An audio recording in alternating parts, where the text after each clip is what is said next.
So this is the setup that you will have tomorrow, but in this particular case, you're given a known weight, or mass in this case, of 100 grams, right there.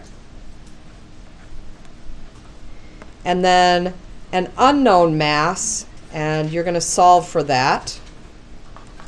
Mass of a rock, and I've got a bunch of rocks for you. And we're going to put this right at the center of gravity, so that's at the 50 centimeter mark. Now these are actually 50 centimeter meter sticks. They're just a little bit easier, a little less unwieldy to deal with, but we're going to pretend like this is 100 centimeters. This is balanced at the 90 centimeter mark, and this one is at the 20 centimeter mark.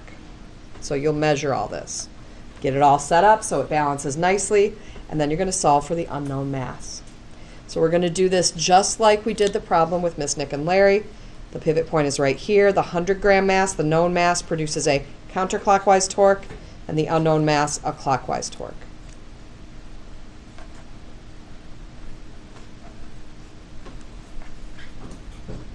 So you don't have to use Newton meters or even foot pounds, because this is sort of like, this is a conservation rule, sort of torque in equals torque out. You can use whatever you want. So I'm going to use grams, centimeters, because that's what's given, but you could use slug fathoms if you wanted to, as long as they were the same units on both sides of the equation. Slug is mass and fathoms is distance. All right, so we'll do 100 grams. And how far is that 100 gram mass from the pivot point? 30. Yes, thank you. So times 30 centimeters will equal our unknown mass. And how far is the unknown mass from the pivot point?